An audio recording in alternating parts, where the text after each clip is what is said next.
Yep, that's the worst pose ever. Perfect.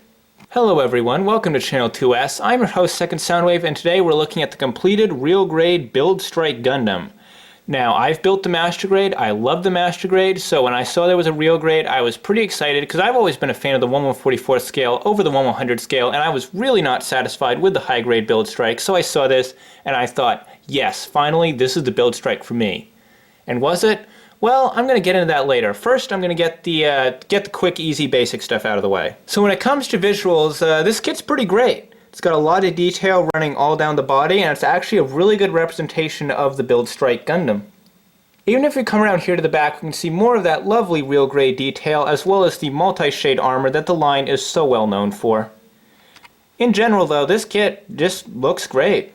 They've also put their own interesting twist on the design where a lot of the blue sections from the standard Build Strike line art are actually rendered in translucent blue with silver or gold stickers underneath, which gives a really nice effect and kind of makes it feel like a cross between the Build Strike and the Star Build Strike, and I think that's a really cool look. Now I'm just going to blast through the articulation as fast as I can because most of this stuff's pretty standard and there's not really a lot to talk about here. So the head goes up this far, goes down this far, so a lot of movement that way, swivels around fully, the shoulder swivels fully, you can tip the shoulder pad up, you can tip the whole shoulder joint up like this, and then bring the shoulder out to here, so he has a lot of shoulder mobility there. This flap is independent of the joint, so you have to push it back down once you bring the joint back down. You can swing his shoulder forward like this, so that gives him a lot of forward options, and what just popped? Oh, great. So one of the little quirks about this frame is the hips and shoulders are attached on ball joints, which isn't something they do on the later real grades, which means this guy's limbs can definitely pop loose if you're not careful. So the moral of the story is, don't be like Second, be careful. Or that'll happen. So I'm not going to manhandle that shoulder anymore, but I can assure you that it does have a lot of movement. He does have a swivel down here, and he has a 180-degree, pretty much, bend at the elbow, and it's very cool because of course he's a real grade, so we have these little tiny pistons that appear in his elbow, and that looks nice. And we have this big sliding flat panel underneath his arm that doesn't actually seem like it's tabbed in that securely, but it does a surprisingly good job of holding on. And then down here at the wrist we have the ball joint that literally every Gundam ever made has and isn't really worth talking about. Then at the torso we've actually got a lot of movement. We have some nice forward, we have some nice back, we have a little bit of twist. It's not the most unrestricted thing ever. It does end up bumping into his back skirt a bit, but he has enough movement there.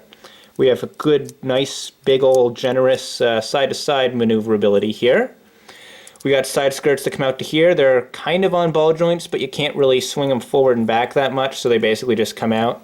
Front skirts come up, and the back skirts come up too, but they're kind of attached in a bit of a weird way in that it's just a ball joint going into kind of a straight tube, basically, so there's not really a socket to grip the ball, which means that if you're messing around with them too much, they will definitely come loose. But if we bring his legs out to the side, they can come out about this far before they bump into the armor, and if we bring the skirt armor up this way, we can bring the leg up to about here, and back to about here, and again, like I said earlier, the hips are on these weird little funky ball joints, so don't pop them off. Now this is a real grade, so naturally there's going to be some awesome stuff going on when you bend the knee, so sure enough, he does this, and of course this is the awesomest thing ever. His thigh armor slides down, his knee splits open, and you can see all this really, really nice looking detail that's so heavily tied in with the real grade line, and it just looks awesome. If we come down here to the feet, this is where some problems kind of pop up, because if you saw one of my build logs, you'll know that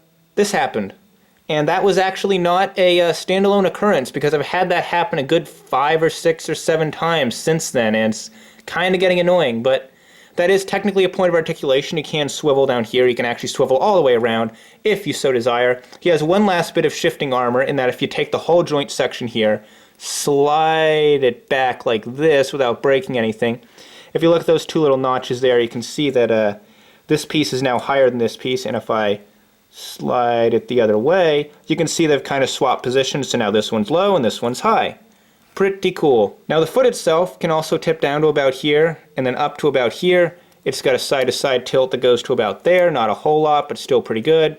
This thing's just basically floating here. It's on a ball joint that's attached back down in here, and the toe can tip down really nice. and it goes up all right, but if you bend it too much, you're going to pop this little white piece on the top of the foot right off. So while the articulation on this model is certainly sufficient, you do have to be careful when you're moving stuff around, because there are definitely a lot of places here where you could accidentally pop something off, or maybe even break it if you're not being careful. And also because of the way the feet are shaped, they got kind of a bit of an arch to them, which means that as you're posing him, if you kind of start rocking his feet around like this, you're going to end up with him either standing on his feet or on his heels. You have to readjust all this stuff, you have to move it around. He's a little bit of a pain to keep balanced, but fortunately there are ways to fix that. The main one being this stand connector that you get, that you can just clip right here into his butt.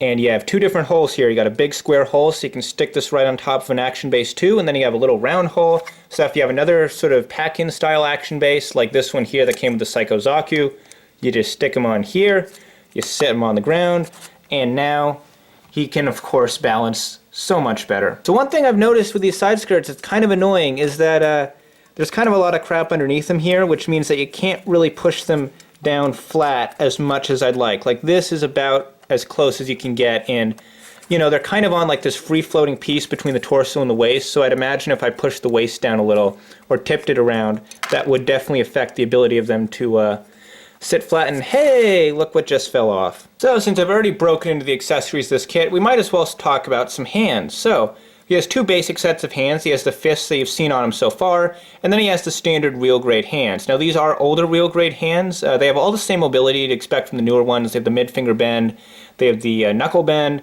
the finger's separate, you know, the trigger finger is, rather, just the trigger finger is separate, the rest are all fused together. Thumbs on a ball joint, all the stuff you'd be expected to see, you know. We got the wrist movement there. And then we have the fist here, and the fist is weird because while it is a very nice fist and it does look very cool, the shape of it is totally different from the shape of the other fist. It's got a weird kind of angle to it that doesn't match up with any of the other hands in the kit at all. And it's an odd choice, but you know what? I'm actually kind of equally a fan of both kinds of hands, and it's really not noticeable unless you're kind of mixing and matching hands, so it's ultimately not too big of a deal. Oh yes, and because this is an early real grade, it has those lovely little O-ring pieces around the wrists, which means that when you pull out the hand, you have to deal with this stupid thing. Yay! So now that we have our little friend the Build Strike with his articulated hands in hand, we can now give him some of his other weapons. So the first weapon he has is a pair of beam sabers. Of course, these are like every other beam saber you've ever seen in your life. It's a red effect part, a white handle. You can take the handle if you like, and you just pop the blade out. And you can actually stick it onto his waist right here, just like this. And now it's stored here, and this does also swivel, so you have some different posing options there. And then if you take and put the blade back in it, just like that, you can take it and you can stick the little tab right into that little hole there, and he should hold it fairly well. And if he doesn't hold it perfectly, that's okay, because all you have to do is really wrap his fingers around it. And now he's holding his beam saber. And I would put him into a better pose for this, but really, I mean, come on, it's a beam saber. You've seen it 1,000 times before. There's really nothing special to see with this one. So next on the weapons totem pole, we have the pistol, I guess. It's like a little beam pistol. It's got a lot of really nice detail on it. He has a trigger hand designed specifically to hold it. And it's hard to get this into here because they tell you in the manual, oh, you know, you just sandwich it between the two halves just like any other high grade. Actually, no. There's a special method to it that you have to use. So apparently what you need to do is you take the finger part and you actually can't just like push it straight against here. What you have to do is you have to like stick it in like this and then kind of snake it around like that. And basically what you're trying to do is get this little flat part on this side of the handle so that it's able to fully tab into the back of the hand. But once you do that, it's a totally rock-solid connection. It's just not immediately obvious that that's how you're supposed to put it together. Now, of course, that's not the most, the most impressive long-range weapon you could have on a Gundam, so he comes with some extra accessories for his accessory. First off, we have this. And what this is it's basically a rifle extender. So what you do to attach it is you lift this up, and then there's this pretty cool gimmick right here, and I'll try not to hide it with my fingers too much, but basically, you push this in the front, and if you look here at the back, you'll notice that little stock piece kind of pops out and extends the back of it so it looks more like a rifle, and then you can pull this back and just kind of stretch it over that little nub there, and now he's got a much longer, much nicer looking beam rifle. And you can totally wield the beam rifle with absolutely no issues thanks to that nice rock solid fists. But let's say you're the kind of gun-obsessed madman that thinks that a rifle just isn't enough and you need something just a little bit bigger, a little bit more powerful. Well, he's got the answer for you. This is basically a beam cannon, pretty much. It's got a big emitter right here at the end and all these little green sections. Those are actually gaps in the plastic exposing a translucent piece underneath. That's a big deal because on the Master Grade, those were all stickers and they didn't look that great. Now then, to attach this to the pistol, what you do is you basically pull this out, you tip it up a bit, and it's not going to hold itself up there, you kind of just had to lift it up, and you slide it over just like the rifle extension. Once you're sure you have it in all the way, you kind of drop this down over the back and you just lock it in, just kind of stretch it over, lock it in, just like that, and you have an absolute rock solid connection. And his arm can't quite hold it on its own, unfortunately. But Bandai did think of that, so you do have a secondary handle on the other side that lifts out, and then you can slide it forwards and backs, and that allows you to have him holding the weapon with both hands. And I'm going to go out on a limb here and say this is probably my favorite way to display this model, because that cannon, man, that just looks awesome. But of course, in the world of Gundam build fighters, you can't very well have a mobile suit that's all offense, or rather a gunpla that's all offense, because you're probably going to get your butt kicked. What you're going to need is one of these. This is a shield, more specifically the shield for the Build Strike Gundam. There's a couple things I want to talk about with this. First of all, they did something really subtle with it that actually makes me like the design a lot more. This big red section here, this is just a big flat old pancake on pretty much every other version of the Build Strike. However, on the real grade, I have no idea if you can tell by looking at the camera, but there's actually a slight incline on both sides that gives it a much more interesting look and helps it feel a little less boring and half-assed. And then we have these yellow pieces up here. Now on the Master Grade, what was kind of cool is that you could actually pull these out and open them up and they form like a little claw thing. You can't do that on the real grade, unfortunately. Now the last thing I want to talk about with the shield, and this is a definite negative point, this little red piece right here. Damn it, it's the Bawu missiles all over again. Anyways, this little red piece right here is super loose. There's very little friction holding this on. I strongly recommend cementing it if you have this issue, and also I recommend cementing pretty much anything loose on this kit that's not a joint. It really does fix a lot of its problems. But back to the shield, if you bring in the model here, we can see the arm actually has a little hole in the back. There's a peg here. I'm sure you can figure out how this is going to work. Peg goes in hole, shield wraps around arm, end of story. Well, actually that isn't quite the end of the story, because the annoying thing about this shield is that because of the way the arm's shaped, you can't actually get it flat against his arm, and it's always going to be slightly tilted and pretty far off from his arm, which is kind of annoying, not going to lie, but once you have his arm in front of him, it's actually pretty hard to tell that it's so far away from the rest of his forearm. And despite the lack of working claws, the shield does still have a couple of pretty cool tricks up its sleeves, in that you can actually take those extra pistol extenders, and you can actually store them on the shield. If you take those the little tab right on here, there's a little slot right here, and they just go right together. And now, you can store that right there on his shield. But that rifle extender is actually not the only thing you can attach to the shield, because if for some reason you don't want to display him with his coolest accessory, you can use this little tab to actually attach it to the front of his shield right here.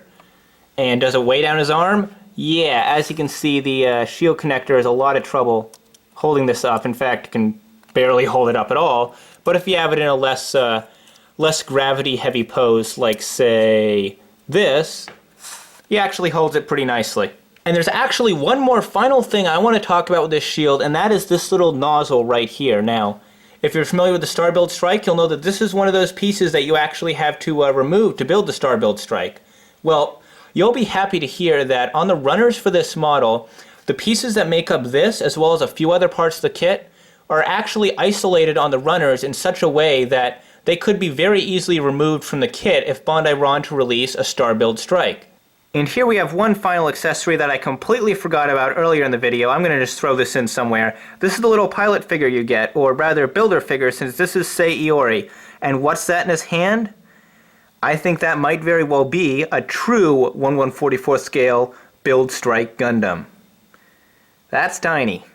And before I move on to the elephant in the accessory box, I just want to take a quick moment to mention that you actually get all the parts you need to make the folding knives that came with the original Ailstrike, so if you want to give him even more weapons, you totally can. And here is the biggest, coolest, and most iconic accessory of the Build Strike, right before your eyes, the Build Booster. Yeah, this thing's pretty big. It's very flat, it's also very thin, so this is something to be delicate with. The wings are quite thin, the tail fins are quite thin. I've almost snapped these off a couple times. He does have the guns underneath him. They're on ball joints, and then there's hinges and hinges and hinges.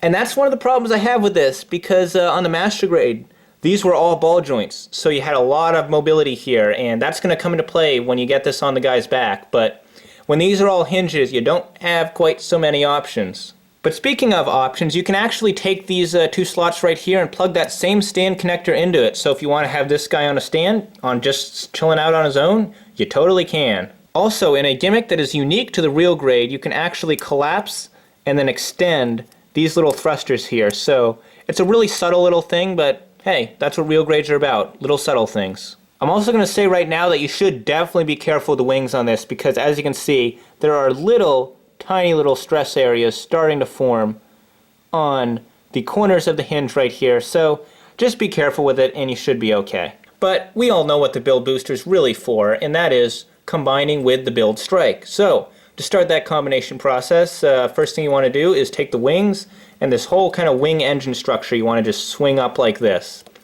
And then you take these and you kind of just extend them down and just kind of out of the way for now. And then you take this, you pull it out, and you want to pull a little more to make sure it actually clicks out, so you can pass that little peg right there.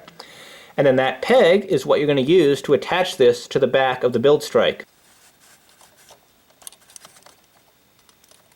Just like that. And here we go, guys, the Build Strike Gundam full package in all of its full package glory. Looking great, looking very epic up here on the display stand. That again is not included, but you get a stand connector, so that's all okay. Does he stand on the ground very well with this backpack? Well, actually, yeah, because you can take these blue pieces back here, and you can actually kind of use them to prop him up on the ground, so he's got a little bit of a four-legged stance. That's nice, that's really helpful. However, one thing to note about the backpack on this guy is that that really nice waist joint, well, it's awesome and has a lot of movement. It's not quite strong enough to hold him in place, though, once you get the backpack on, so that's definitely something to keep in mind. And the backpack here does have some articulation. You can take the wings from all the way up here, and if you're careful, you can bring them down to about here. You can also fold the wings back like this, have them folded back against his body. And of course, you can tilt the engines as well, so you could have them facing forwards. Now there is one final weapon that's built into the Build Booster itself to talk about, and that is these railguns right here. Now, again, these joints are all hinges instead of ball joints, which means it's a little more scary to get this around here, since you really have to kind of stretch the plastic a bit to get them up and around. I would actually recommend completely detaching the backpack if you're going to move these, and then putting them into place, and then sliding them back around him, just because it is not a good idea to try to bend them around his hips. And then once you have them in place, you can bring these handles out and have him grab onto them. And if you take a little bit of time to put it in a nice pose, you can actually get him to grab onto these pretty well. I'm not going to do it right now. I've never been a particularly big fan of these railguns, and again, the thing with them, like I said twice before, the only ball joint's right here, so you're not getting a lot of side-to-side movement out of these. You can have them folded down, you can have them aiming up, you do have a lot of options there, but when it comes to in and out, it just cannot compete with the Master Grade. And then there's another issue that actually comes up because of the one ball joint on this, and that is that the way these pieces are connected together, as you're moving this around in the ball joint, it does have a tendency to work apart that gray piece and that blue piece, and when you do that, first of all, it makes the joint looser, and second of all, it makes this little red piece back here by my thumb fall out, so you have to constantly go back around this kit as you're posing it, make sure this is squeezed down, make sure that is pushed in, and it gets a little annoying after a while. So now it's finally time to address the question that I posed to you at the start of this video. Is the real grade Build Strike better than the Master Grade? Now normally I would answer yes. In most cases I've found, real grades tend to be much nicer kits than Master Grades because they tend to have the same level of articulation, a lot more detail, and there have always been ones that I've personally preferred just because I like the 1/44th scale more. However, the Master Grade Build Strike Gundam happens to be one of the best, most solid, most fun kits that I have ever built in my life. So while the real grade build strike is very detailed and it is so much better than the high grade, and if you're looking for a 1/144th scale kit of the build strike Gundam, I do still recommend this because it's basically this or the high grade, and I would take this over the high grade any day. Yeah, it's got some issues. It's a little fiddly. It's got some loose stuff here and there. You can definitely tell it's built off an old frame, and there's some weird stuff that comes about because of that. But when it really boils down to it, I still think the Master Grade is the better kit. But really when it comes down to it, the point of this video is to help you decide if you want to buy a real grade build strike Gundam. So, if this helped you in your decision, or if it was just an entertaining, informative video to watch, do leave a like. And if you know someone who's thinking of picking up this kit, share it with them. It might help them out. If you're new to Channel 2S, I basically make all kinds of cool, fun, Gunpla related content. I do reviews, I do builds, I do news, I do all sorts of fun stuff like that. I'm going to be starting a new kit very soon. It'll be another kit from December actually, though this time it'll be a high grade. So if you're interested in seeing that, hit that subscribe icon right now. If you don't see the icon for some reason, maybe there's no end card, there's other buttons around the video, below or beside, depending on your browser. You know how YouTube works, hopefully.